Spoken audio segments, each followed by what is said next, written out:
All right, welcome everybody.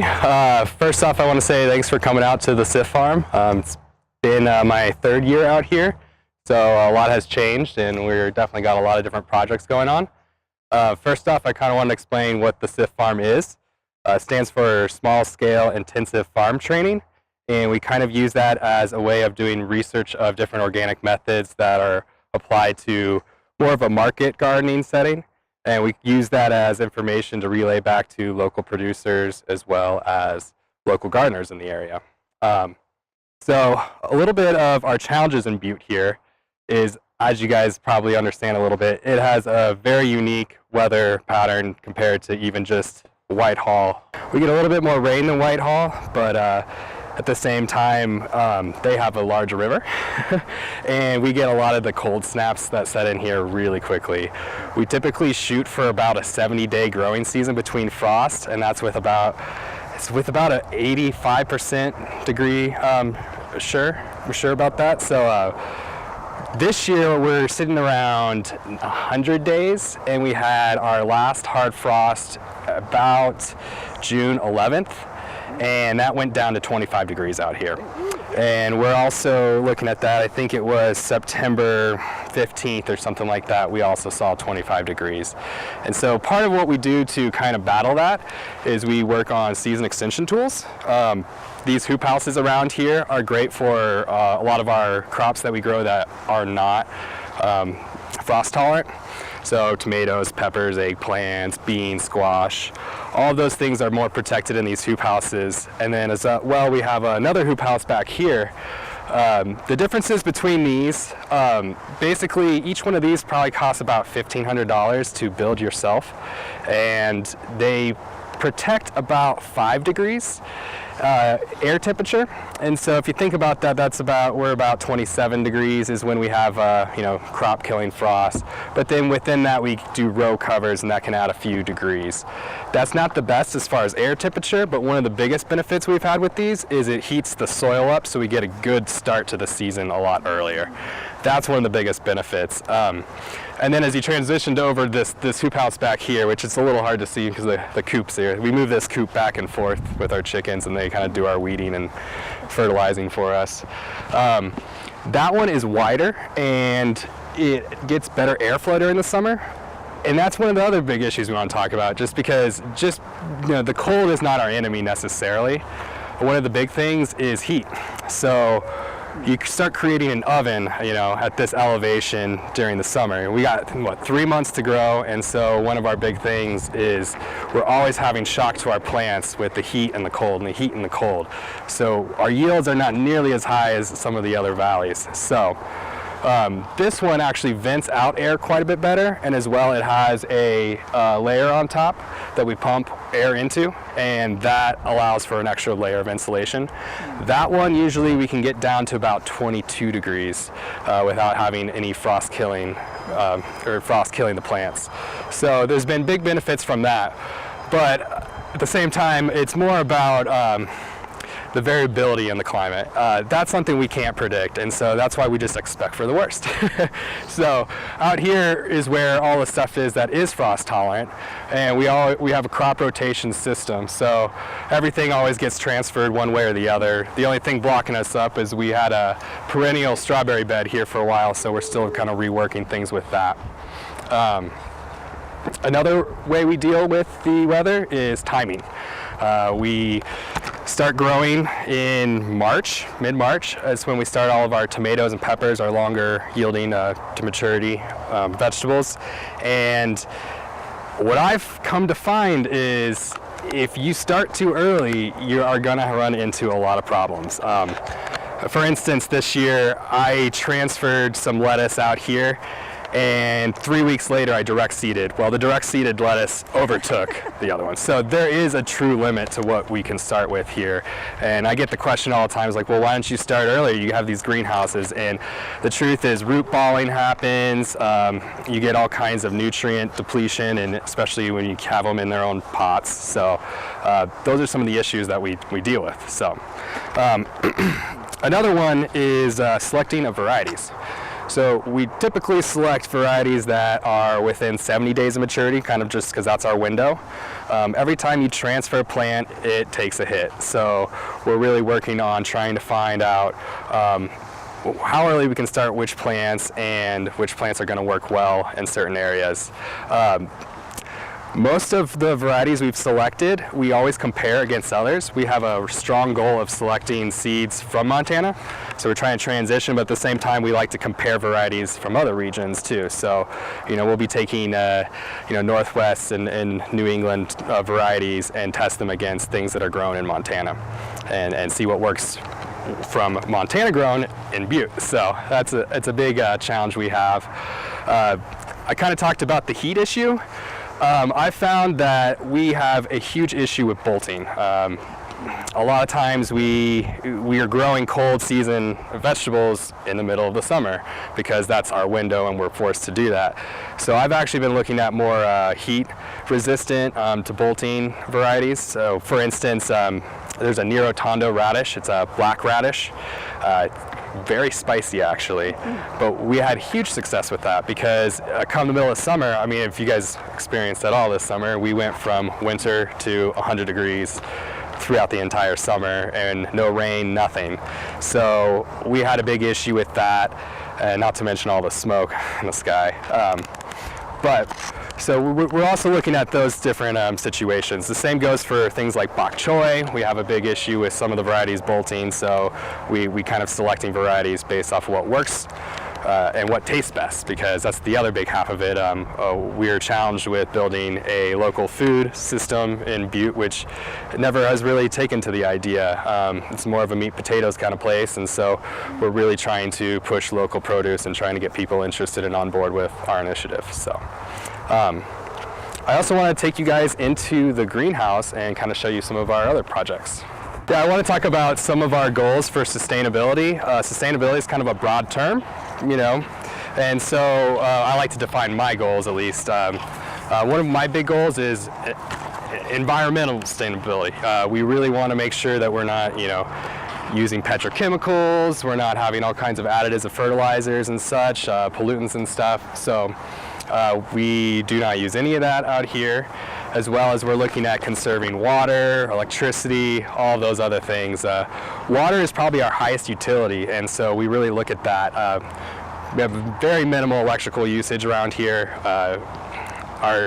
As far as machinery, we have a very limited amount and lots of hand tools, so that's not really one of our biggest issues, but working on water and trying to think about how we can retain the water in the soil and keep soil fertility going for us, so we're not really playing the game of what type of watering system works the best, but how can the soil do the work for us. So that's one of the things where we really look at different cover crops and as well as supplying our own amendments. So we used to go and buy topsoil and compost to try to amend our soils, but we've turned that into full production on our own scale. So we have our our community composting going on, where anybody in the community can come in. Large events like this, we'll be collecting the compost and using it, and then as well as biochar.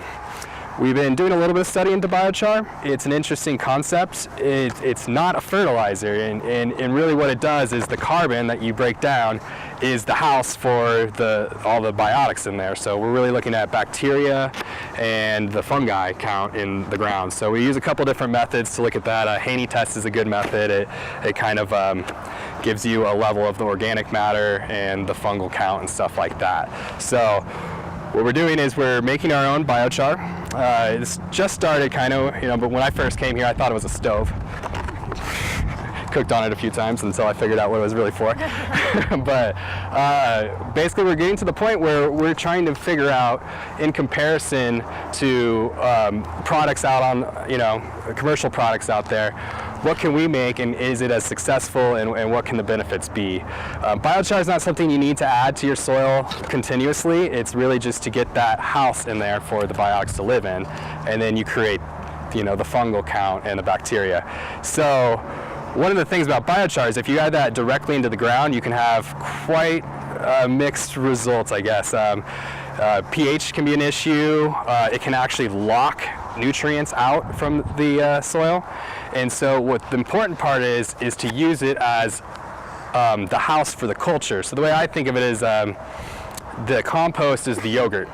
It's the probiotic. So we use, with the compost and the biochar, we mix it together. There's also different methods. You can add flour, you can add some warm compost, basically, things that are still actively cooking. And then you basically are able to inoculate the biochar before you use it as an amendment. So that's another thing we're looking at, as well as different methods of making biochar.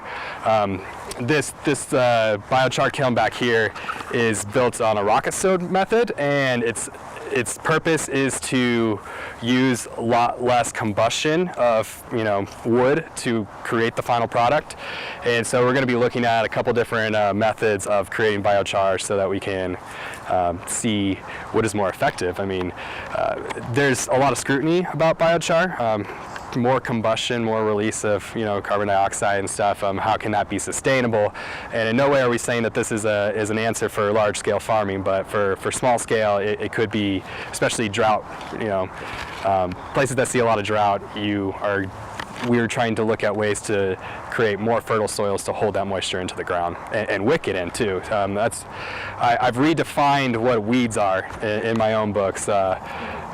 Anything that's growing on the ground is better than nothing growing on the ground. And so we're really looking at that, using cover crops, mulching techniques, and really just allowing the water to wick into the ground and get stored in there. So yeah, we'll move into the greenhouse. You guys make it in? Can you hear me back there?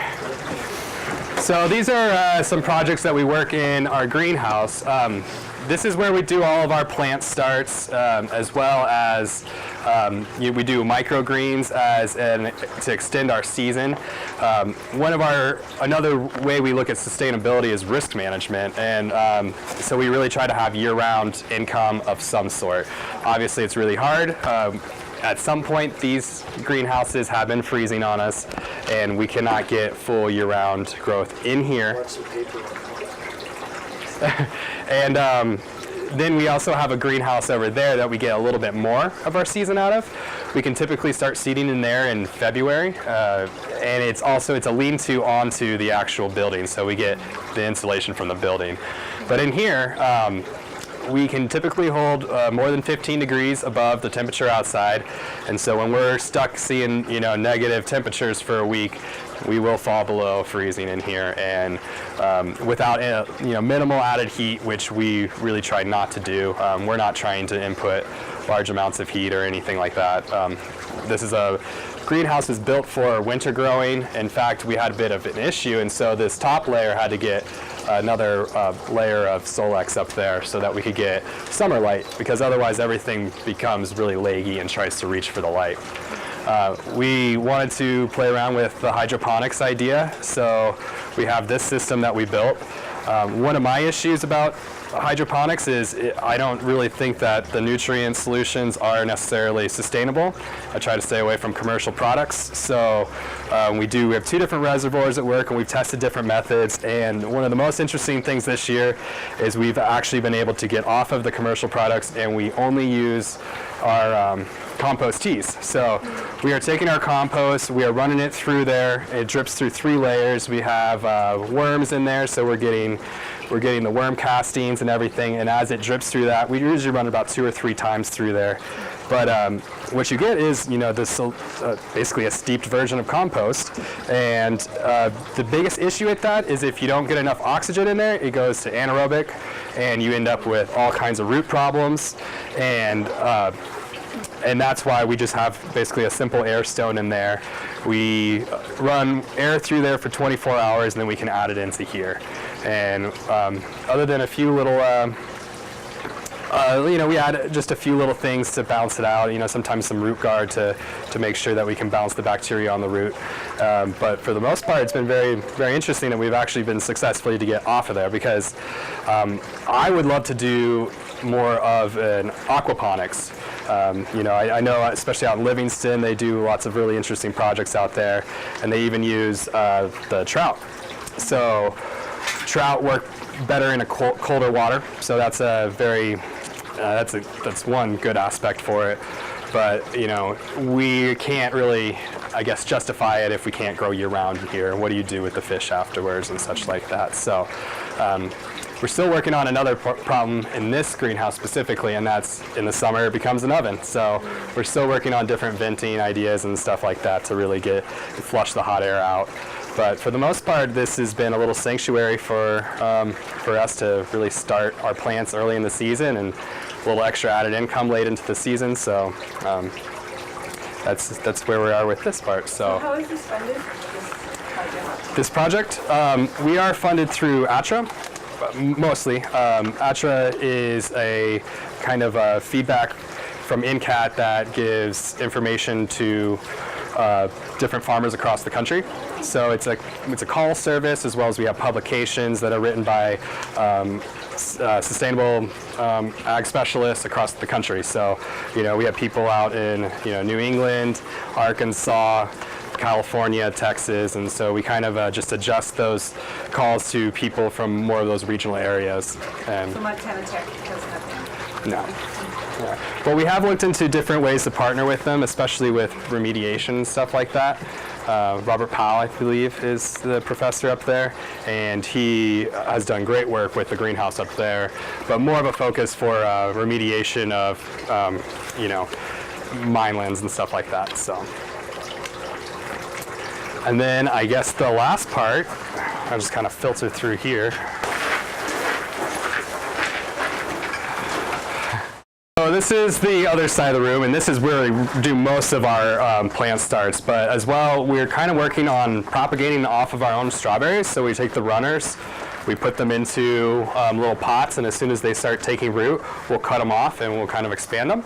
So I'm trying to get these in the ground to be dormant for next year's growth. And this was the last year we were working with Montana State on this specific project, but we were doing a study on perennial production of strawberries versus an annual production. So a matted row system versus just a simple one where you come in the fall, you plant the strawberries and they overwinter, and then you get the berries and then you turn them back in your crop rotation. And the idea is to kind of see how you can fit into a crop rotation strawberry production when a lot of the negative effects are depleting nutrients and weeds. Weeds are a huge one. It is very hard to maintain a strawberry plot for, year after year without, the proper weed management tools, such as, lining the ground and stuff like that. So that's one thing we've been looking at. We also have our rotation of basil and stuff that we'll put into our hydroponics, so we're starting new plugs in here. And then I'm also getting started our rotation of microgreens, which microgreens are a really great thing for doing year-round. They are very iffy, especially with water. You want to give them a lot of water at first, but then you want to really tone that back, because you can easily, with this type of matted leaf layer, you get lots of mold and stuff in there. So we looked at ways of watering from the bottom. We've also looked at, what kind of nutrients do you need? So this is all just peat moss. We've kind of come off of any type of potting soil. It's expensive to continuously do it, and you don't want to be reusing it for those, obvious pathogen and pest problems that can be happening. This is an example of poor germination, but what happened is over the summer, or over the weekend, just the high heat, it really just only certain places germinated. So it's something that is best germinated almost inside, and then you can put it in out here, but we work around different places. In fact, most of the time I just grow in the south-facing window, and you can get quite a good year-round production of microgreens, which are great nutrient source, and depending on what you grow, you can get quite a bit of money. Some people sell $15 to $20 just per flat, and depends on what you grow. Different herbs warrant that. I grow typically some pretty simple things, and I also really focus on pea shoots and sunflower shoots. Those are a good addition as well to our mixes. So, you guys have any questions? So what's your degree in? Agricultural economics. Really? At Colorado State University. Yeah. So how did it bring you here?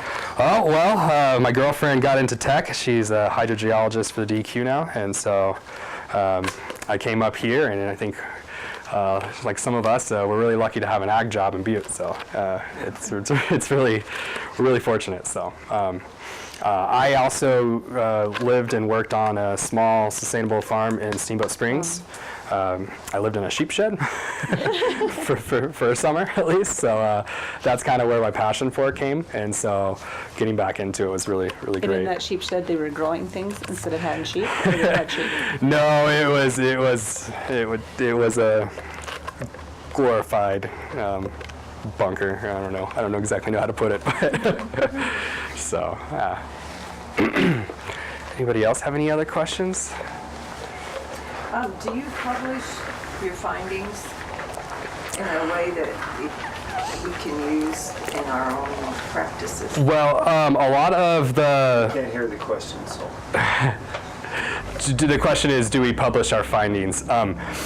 Yes, we do. A lot of the research across NCAT nationally has a lot of those, especially on our website through AERO and stuff. You can find a lot of those publications and research. I have certain things that I've been working on, and I don't think they've been fully published yet, but we are definitely looking at getting those out there. Yeah.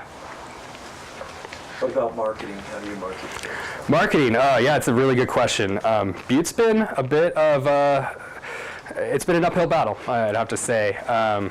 We have had some pretty good luck with certain markets. I've kind of transitioned a little bit more to private caterers and such.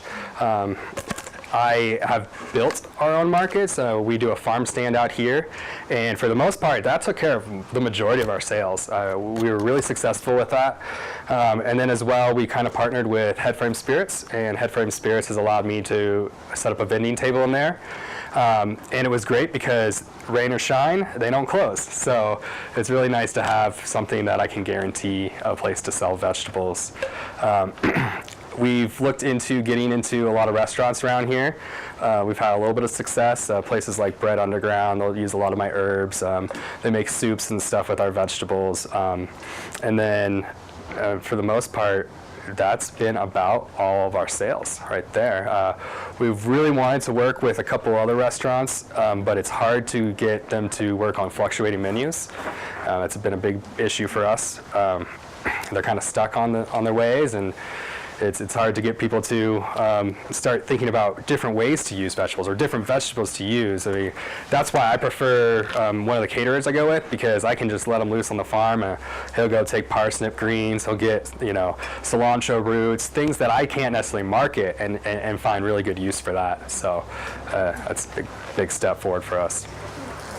So what is the total sales, do you think, in a year?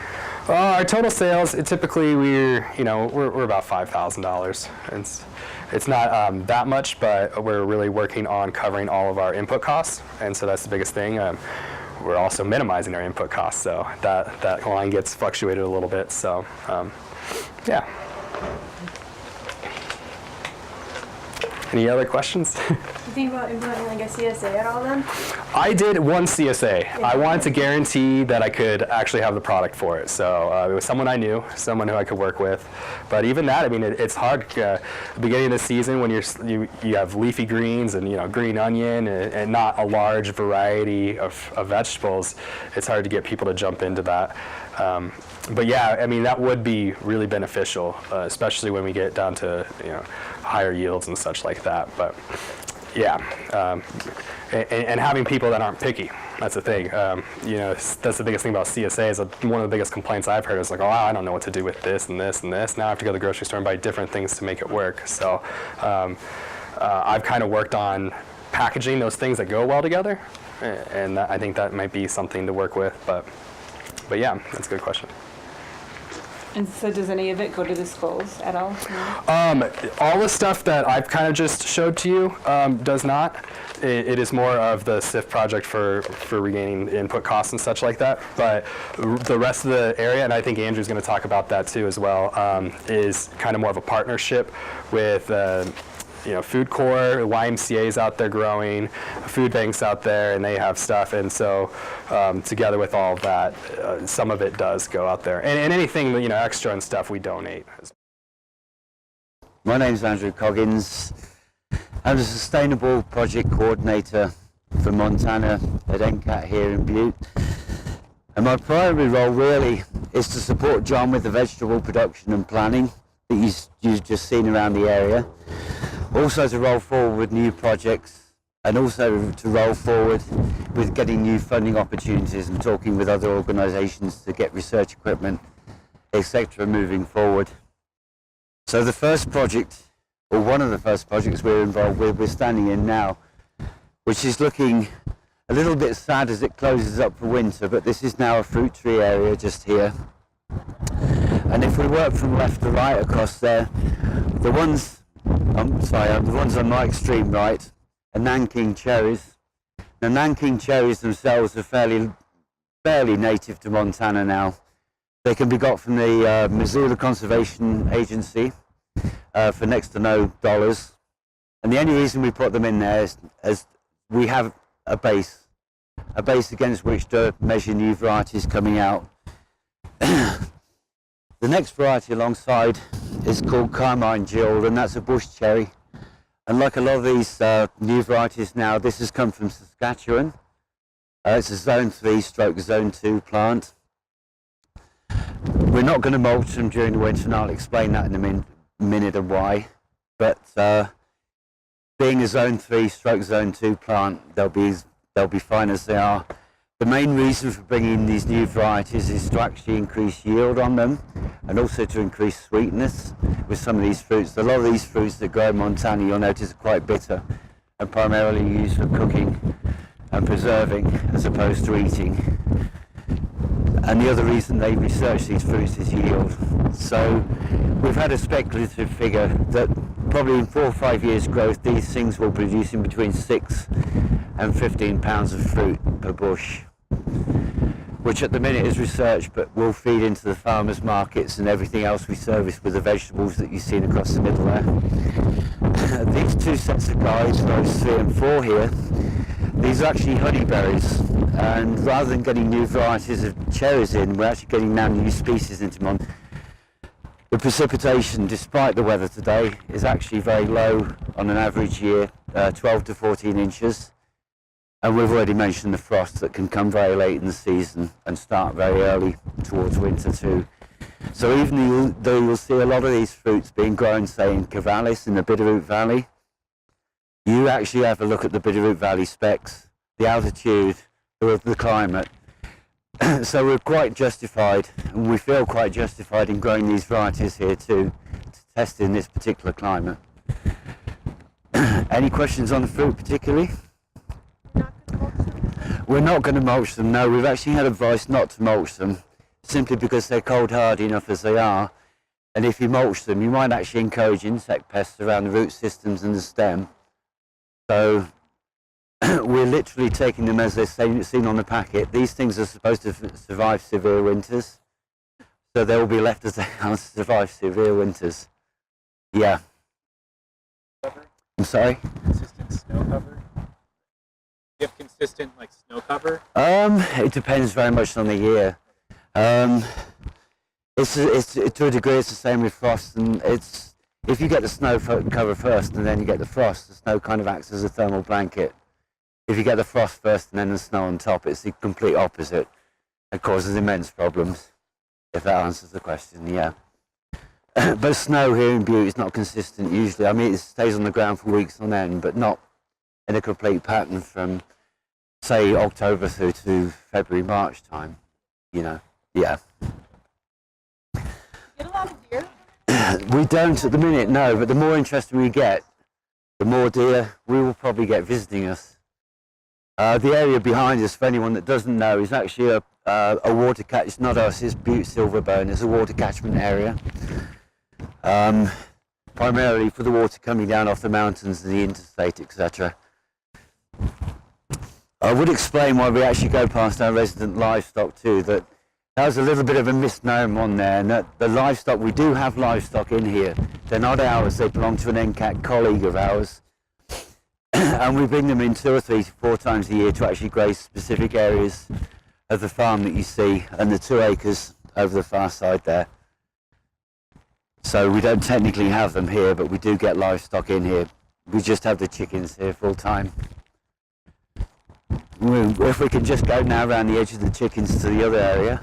Point where we're suffering temporary hypothermia out here, just saying, we'll crawl a hole and dive into a greenhouse somewhere. Long story short, where the fruit trees were on the other side is cover crop beyond it. And that cover crop next year will be more fruit trees. But basically the cover crop on that side is the same as the cover crop we had growing on this side. It's an 8 species cover crop with legumes, brassicas and grasses within the mix as well. There's several reasons for that.